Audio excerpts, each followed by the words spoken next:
lang, he has a message to all his descendants also, protect the name and work for the people. And to everyone here outside na nagtanong na naman siya, ilan na naman ngayon? Sabi ko, ano ba yan, Papa? Hindi ko naman mabilang yan araw-araw. Sabi ko, madami pa rin, meron pa rin, and I will see them later. They're going to ask me about my visit, and wala lang, I'm gonna answer and tell them kung anong mensahe mo. Sabi niya, always Invictus, and my deep gratitude to all of you.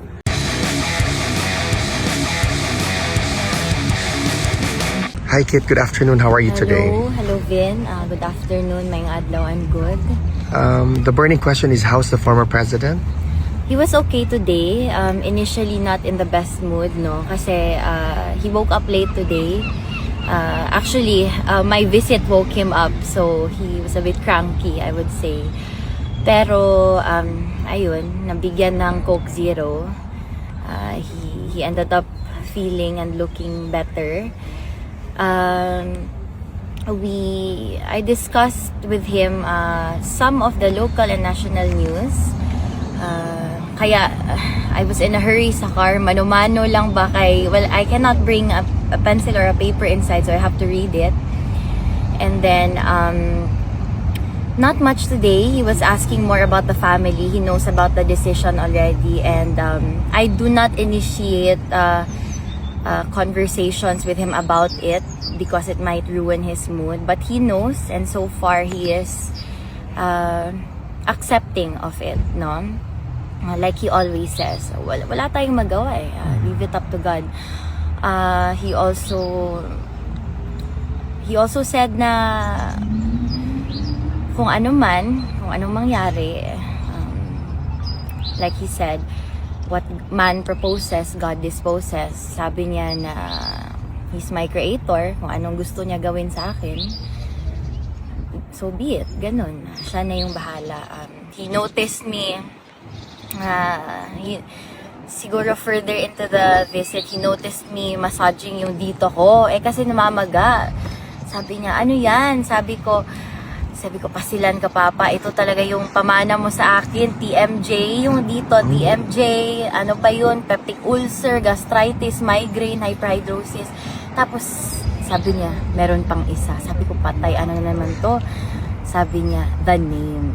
Sabi ko, buti naman. Akala ko bagong sakit. So, sabi niya lang, he has a message to all his descendants also. Protect the name and work for the people. And to everyone here outside na nagtanong na naman siya, ilan na naman ngayon? Sabi ko, ano ba yan, Papa? Hindi ko naman mabilang yan araw-araw. Sabi ko, madami pa rin, meron pa rin, and I will see them later. They're going to ask me about my visit, and wala lang, I'm gonna answer and tell them kung anong mensahe mo. Sabi niya, always Invictus, and my deep gratitude to all of you. Kit, as the daughter, what was your initial reaction when you heard about the decision of the appeals chamber? Obviously, even without watching, we still keep a close eye on the case, my siblings and I. So we kind of expected the results already with the appeal on jurisdiction. Disappointed but not surprised.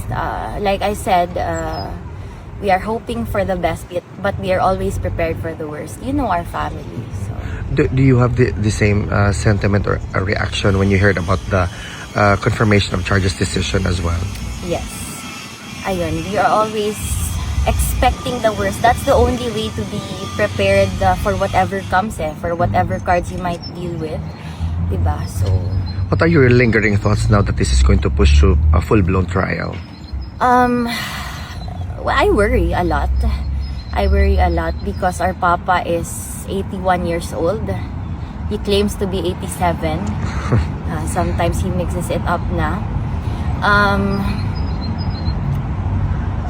I can't think straight, no?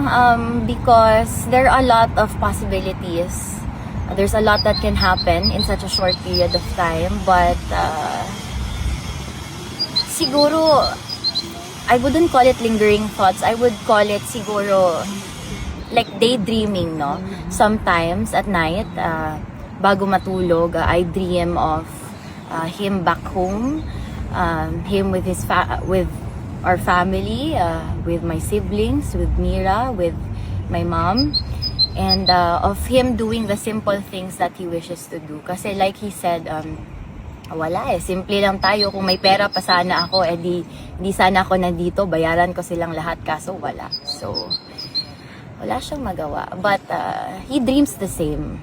Just to conclude this interview, Kit, what is your message as the daughter of your father to the supporters who feel sad by the decision but still motivated and unwavering in our support? I know that most of you are very sad and disappointed with our appeal on jurisdiction. No? I know most of you also had high hopes for this. I know that you love Tatay Digong and you want him to come home. But if you love him, then try your best to be like him. Invictus, as always.